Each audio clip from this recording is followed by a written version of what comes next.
Magandang araw mga ka-Wonder. Welcome back sa ating YouTube channel, Wonder Vlogcaster po. Magandang gabi sa inyo lahat. Korte Suprema mga ka-Wonder, ibinasura ang impeachment complaints laban kay Sara Duterte. So marami po mga ka-Wonder ang heartbroken.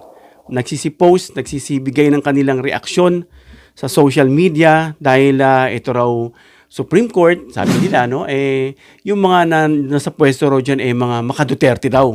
What? So, totoo nga ba na ibinasura ang kaso ni Sara Duterte? So, para bigyan linaw, mga ka-Wonder, kung ano ba talaga yung ibinasura, ano ba talaga yung detalye, no, para hindi tayo nangangapa at nagkakalat ng maling impormasyon, ano. So, ang tanong, kung ibinasura ba ng Korte Suprema ang impeachment complaints laban kay Sara ay tama. What? So, para linawin mga ka-Wonder, no, itong 2029 ngayong araw, itong January 29, 2026 mga ka-Wonder, ngayong araw mismo ay ipinagtibay lang ng Korte Suprema na yung naunang desisyon noong July 25, 2025 na idineklarang impeachment complaint nga noon ay unconstitutional. Yun po, now, ibig sabihin walang bisa, mga ka-Wonder. So ano ba talaga nangyari? Yung Supreme Court unanimously denied. Ibig sabihin yung motion for reconsideration na gusto nitong ang tawag dito ng House of Representatives para baliktarin yung naunang desisyon. Yan pong motion na yon ay dininay. So dahil dito, yung articles of impeachment na naipasa sa Senado noong February 5, 2025 ay nanatiling void at unconstitutional at hindi maaring maituloy. So ano ibig sabihin? Bakit sinabing unconstitutional yun? At marami nga nagrarant nga ngayon at gustong maliwanagan.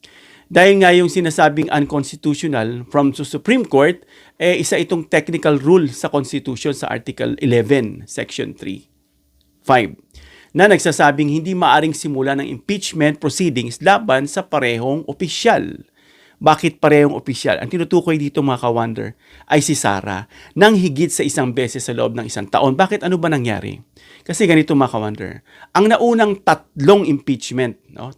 Yung naunang tatlong complaints ay na-file noong December 2024 at na-consider na unang nagsimula, no? Unang nagsimula yung tatlo.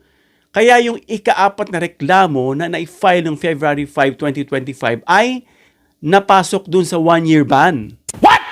So yun ang ibig sabihin nun mga ka-Wonder na pinagtibay ng Korte Suprema na yung ika-4 na impeachment ay nananatiling unconstitutional. At kahit yan ay nag-file for motion for reconsideration ay nanatiling hindi ito constitutional ayon sa Korte Suprema. At hindi ibig sabihin yan, mga ka-Wonder, para sa nalilito, no, na hindi ito, kumbaga yung wala bang kasalanan si Sara Duterte, na napawalang sala na ba siya sa paratang. So ang desisyon ay nakatuon sa constitutional process at timing, hindi sa substantive merits, mga ka-Wonder, o aligasyon. Ano ang epekto niyan ng sinasabing nabalitaan natin ngayon? So ang impeachment complaint na ito hindi maari ipagpatuloy sa Senado. Gaya nung nakaraang 1-year ban nga, no, nung itong ika-4 na impeachment, na hindi ito umusad sa Senado dahil nga unconstitutional. Dahil nga hindi ka pwedeng maghain ng kaso sa isang tao sa parehong opisyal, which is Sara Duterte. Una kasi yung tatlong i-final, then nag-file ng ika-4, which is pumasok sa 1-year ban. So yun pong ibig sabihin ng mga ka-Wonder. So maari lamang magsampa, no, ng bagong impeachment complaint laban kay Sara Duterte. Kailan? Simula February 6, 2026. Kung gagawa ng bagong petition, nasusunod sa constitutional rules. Kaya nga dapat na ayon sa Constitution para hindi tayo, hindi siya pumapasok dun sa 1-year ban, no, mga ka-Wonder. No? So, ibig sabihin, mga ka-Wonder, tama nga na ibinasura yung ika-4.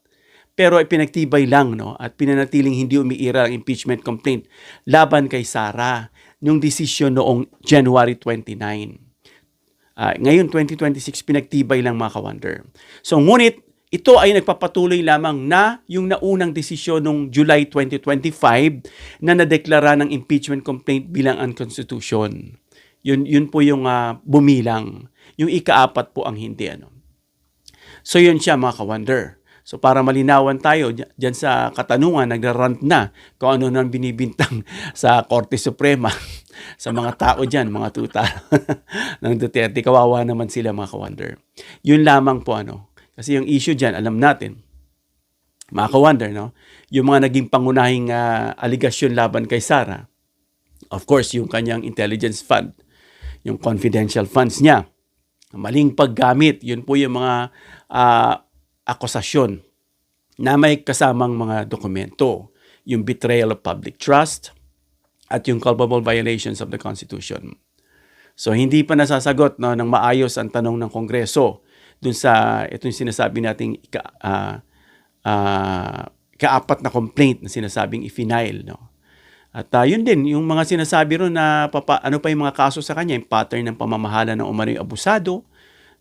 So, yan ang katotohanan at kalinawan para dun sa naguguluhan mga ka-wonder.